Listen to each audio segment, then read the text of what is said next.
In my line of work, I have many clients who suffer from insomnia. The story always seems to be just about the same. I just can't sleep and I'm exhausted. Most have tried just about everything, adjusting schedules, practicing good sleep hygiene, changes in diet, and even medication. Unfortunately, nothing seems to be working. Despite their best efforts, they find themselves lying in bed at night, wide awake, thinking and thinking and thinking. The longer they lie there, the more frustrated they get, and the more frustrated they get, the farther away from sleep they seem to actually be.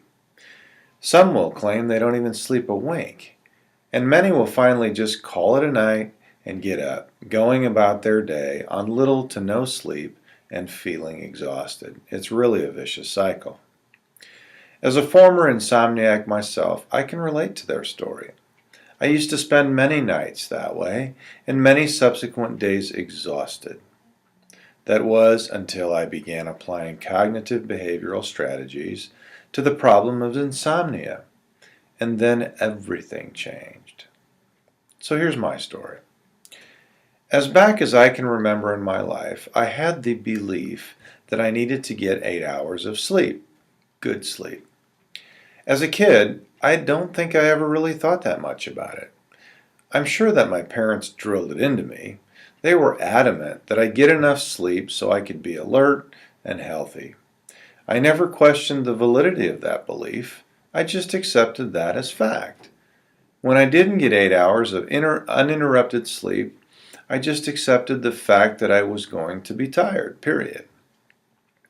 Through childhood, and probably up until I graduated from high school, I truly don't remember having much of an issue with sleep. When I got into college, however, that was a different story. I got a job as a bartender my sophomore year, which meant that I was working until 3 a.m., not getting home until 4 a.m. most nights, and then getting up for class at 8. I was tired a lot, but I could catch naps in the afternoon and do it all over again the next night. I was young. I kept this schedule until I graduated from college. When I graduated and got my first job as a teacher / coach / administrator / principal, I first began to notice my insomnia.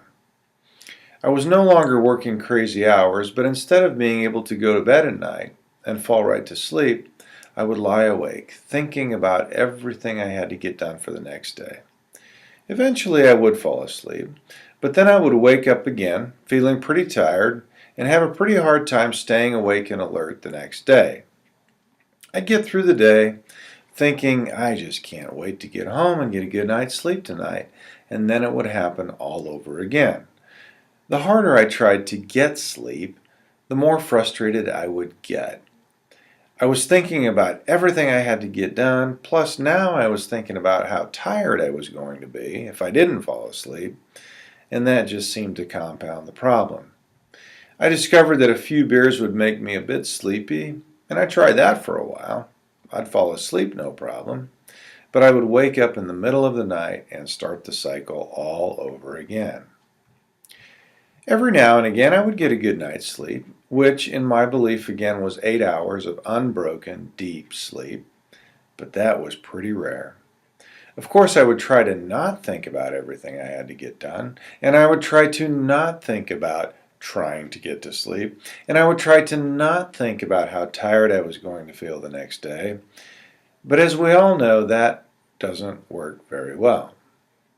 So as life went on, and the pressures from more responsibilities from work, marriage, home, kids, and money mounted, my sleep became less sound and more broken.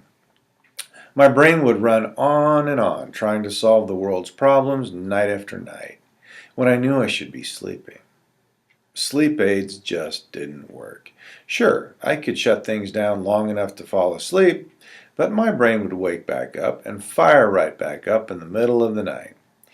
My days were long and exhausting. I resigned myself to being tired and just simply living with it. I tried everything I knew to shut my brain down at night. Meditation, mantras, counting sheep, getting up and reading until I was tired. Nothing really worked until I discovered the power